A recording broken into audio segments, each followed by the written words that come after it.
নমস্কার, সকলকে স্বাগত জানাই স্বাদের রাঁধুনি একটি নতুন ভিডিওতে। আজকে বানাবো কোরিয়ান্ডার চিকেন পকোড়া। তাই প্রথমেই চিকেন নিয়ে নিয়েছি, তার মধ্যে দেবো ধনেপাতা, রসুন, কাঁচা লঙ্কা বাটা, আদা বাটা, রসুন বাটা, সামান্য পরিমাণে জিরের গুঁড়ো, তারপরে দেবো লঙ্কার গুঁড়ো, নুন, কর্নফ্লাওয়ার এবং দেব চালের গুঁড়ো। চালের গুঁড়ো দিলে কিন্তু একটু মচমচে হয় ভাজার সময় এবং খেতে ভালো লাগে। এরপরে দিয়ে দেব গোলমরিচের গুঁড়ো এবং একটা গোটা ডিম।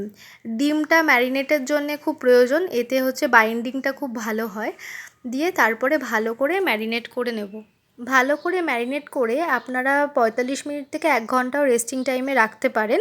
যতটা রেস্টিং টাইমে রাখবেন ততটাই চিকেনটা খেতে টেস্টি হবে, বাট সময় কম থাকলে আপনারা 15 মিনিটও রেস্টিং টাইমে রাখতে পারেন।